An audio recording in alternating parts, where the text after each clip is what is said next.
Bible में आप सभी को विश्वासी भाई बहन को जय मसीह की। हम परमेश्वर के बारे में जानेंगे कि हम कैसे एक विश्वासी मसीह कहला सकते हैं और कैसे हम बन सकते हैं कि हम विश्वासी मसीह हैं। एक मसीह विश्वासी बनने का सबसे पहला कदम यह है, हमें समझना होगा कि मसीह विश्वासी का अर्थ क्या होता है। मसीह शब्द जो है ये विश्वास का जन्मा हुआ एक संत से है। यह पहली सदी में अंताकिया में हुआ था। जैसे कि आप बाइबल के प्रेरितों के काम 11:26 को अगर पढ़ते हैं तो उसमें देखेंगे कि उसमें लिखा है, और जब उनसे वह मिला तो अंताकिया में लाया, और ऐसा हुआ कि वह लोग 1 साल तक कलीसिया से मिलते रहे, बहुत से लोगों को उपदेश भी देते रहे। फिर चेले सबसे पहले अंताकिया में मसीह कहलाए। यह संभव है कि सबसे पहले शब्द मसीह विश्वासी का उपयोग अनादर करने की मंशा से किया गया हो। यह शब्द आवश्यक रूप से छोटे मसीह होने का अर्थ रखता है, परंतु सदियों के बीतने के बाद मसीह शब्द के विश्वासियों ने इस शब्द को मसीह विश्वासी को अपने लिए अपना लिया है और स्वयं को यीशु मसीह के अनुयायी होने की पहचान कराने के लिए उपयोग भी करते हैं। एक मसीह विश्वासी की साधारण परिभाषा एक ऐसे व्यक्ति से है जो यीशु मसीह का अनुसरण करता है। आखिरकार मुझे क्यों एक मसीह विश्वासी बन जाना चाहिए? हम लोगों के अंदर ऐसा प्रश्न उठता रहता है। यीशु मसीह ने घोषणा की थी कि वह इसलिए नहीं आया कि उसकी सेवा टहल की जाए, परंतु इसलिए आया है कि आप उसकी सेवा टहल करें।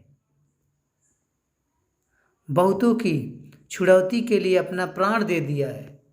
तब प्रश्न यह उठता है, क्यों हमें छुटकारे की आवश्यकता है? छुड़ौती का विचार एक ऐसा अदायगी से है जिसे हम एक व्यक्ति को छुड़ाने के लिए अदा किया जाना चाहिए। छुड़ौती का निचार निरंतर अपहरण जैसे उदाहरणों में लिया गया है। जब किसी का अपहरण कर लिया जाता है और उसे हम तब तक कैद में रखते हैं जब तक कि एक व्यक्ति उसकी छुड़ौती के लिए और छुटकारे के लिए कोई कीमत नहीं अदा कर देता, तब तक हम उसको अपने पास रखते हैं, चाहे कोई भी हो। यीशु ने हमें बंधन से छुड़ाने के लिए छुड़ौती को अदा कर दिया है। जिस तरह से आदम और हव्वा ने पाप किया और उस पाप से हम लोग फंस गए हैं, और उसी पापों से हमें छुड़ाने के लिए प्रभु यीशु मसीह ने उस छुड़ौती को अदा किया है। किस बात के बंधन से? पाप और उसके परिणामों के बंधन, अर्थात शारीरिक मृत्यु से, जो कि परमेश्वर दे सदैव के लिए अलग हो जाने के लिए। अगर हम पाप में ही रहते हैं तो हमेशा के लिए परमेश्वर से अलग हो जाते हैं। परिणाम स्वरूप आई। क्यों यीशु को इस छुड़ौती को अदा करने की आवश्यकता थी? हम सब पाप से संक्रमित हैं। अगर आप रोमियो के 3 अध्याय और 23वें वचन को पढ़ते हैं, उसमें बताया गया है, और इसलिए परमेश्वर ने न्याय को प्राप्त करने का योग्य है। किस तरह से यीशु ने हमारे छुड़ौती को अदा किया है। हमारे पापों के लिए क्रूस के ऊपर मरने के द्वारा इस जुर्माने को अदा किया गया है। यीशु की मृत्यु कैसे हमारे सभी के पापों के लिए पर्याप्त अदायगी हो सकती है? कैसे उसी से हमारा पाप खत्म हो सकता है? यीशु मानवीय स्वरूप में परमेश्वर था। परमेश्वर इस पृथ्वी पर हमें से एक बनने के लिए आ गया था, ताकि वह हमारे साथ अपनी पहचान करा सके और हमारे पापों के लिए मर सके। परमेश्वर होने के नाते यीशु की मृत्यु का मूल्य असीमित था, जो संपूर्ण संसार के पापों के लिए भरपूरी से पर्याप्त है।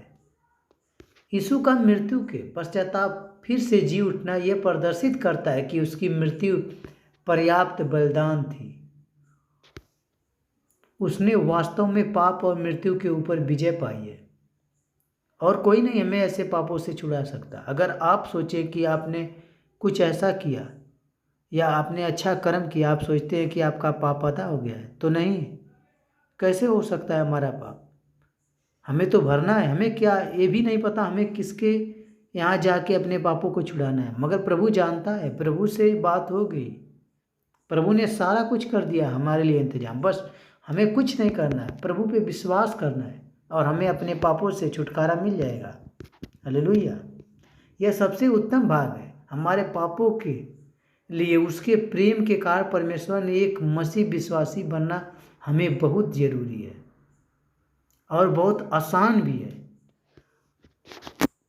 आपको कुल मिलाकर जो कुछ करना है यह है कि यीशु को अपना मुक्तिदाता स्वीकार करते हुए उसकी मृत्यु को अपने पापों के लिए पर्याप्त बलिदान के रूप में पूरी तरह स्वीकार करना है। उसे अपने मुक्तिदाता के रूप में पूरी तरह भरोसा करना है। एक मसीह विश्वासी बनना धार्मिक कर्म कांडों को पूरा करना, चर्च में जाना या कुछ निश्चित बातों को करते हुए अन्य बातों से दूर रहना नहीं है। एक विश्वासी बनने का अर्थ विश्वास के द्वारा प्रभु यीशु मसीह के साथ व्यक्तिगत संबंध को होना, प्रभु पे विश्वास करना, जो एक व्यक्ति को मसीह विश्वासी बनाता है।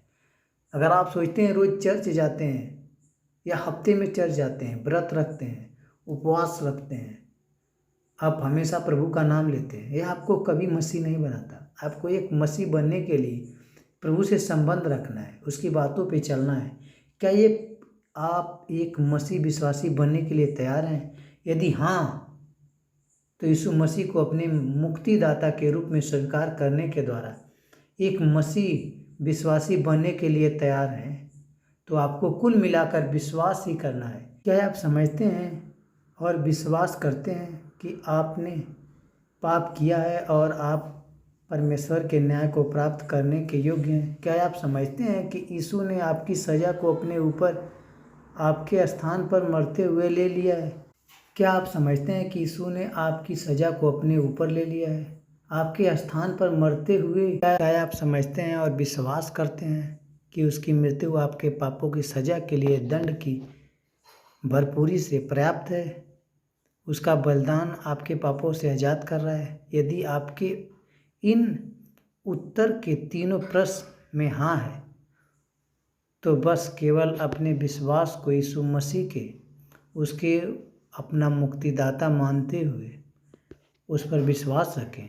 उसे विश्वास के द्वारा, केवल उसी के द्वारा संपूर्ण भरोसा रखते हुए स्वीकार करें। एक मसीह विश्वासी बनने के लिए यही सही कुछ करना पड़ता है। आमीन।